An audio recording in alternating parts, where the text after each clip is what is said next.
Iran का वो शख्स जिसके एक फैसले से पूरे मशरक़ वस्ता की सियासत बदल सकती है, कौन है आयतुल्लाह अली खामेनेई?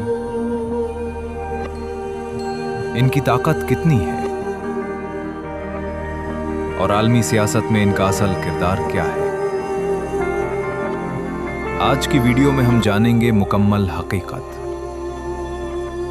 इब्तिदाई जिंदगी आयतुल्लाह अली खामेनेई 1939 में ईरान के शहर मशहद में पैदा हुए।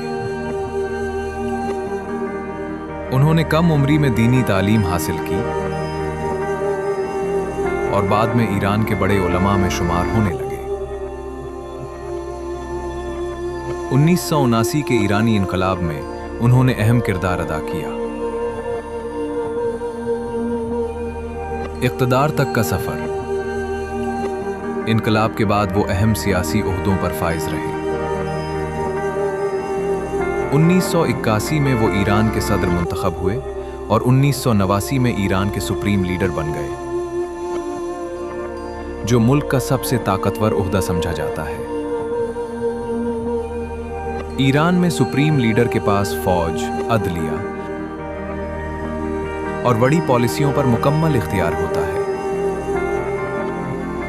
आलमी सियासत में किरदार आयतुल्लाह खामेनेई का नाम अक्सर मशरिक़ वस्ता की सियासत,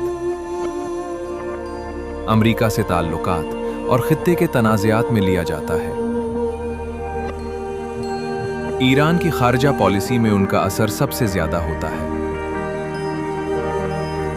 खास तौर पर अमरीका और इसराइल के हवाले से उनके बयानात आलमी मीडिया की तवज्जो हासिल करते हैं। हामी और नाकदीन। कुछ लोग उन्हें ईरान की खुदमुख्तारी का मुहाफिज समझते हैं, जबकि नाकदीन का कहना है कि उनकी पॉलिसियों की वजह से ईरान को बैनुल-अक़वामी दबाव का सामना करना पड़ता है। मौजूदा सूरत हाल हालिया दिनों में सोशल मीडिया पर उनका नाम दोबारा ट्रेंड कर रहा है। इलाकाई कशीदगी और आलमी हालात की वजह से दुनिया की नजरें ईरान की क़यादत पर मरकूज हैं। कंक्लूजन। आयतुल्लाह अली खामेनेई न सिर्फ ईरान बल्कि पूरे खित्ते की सियासत में एक मरकजी किरदार रखते हैं। इनके फैसले आने वाले वक्त में मशरिक़ वस्ता के हालात पर गहरा असर डाल सकते हैं।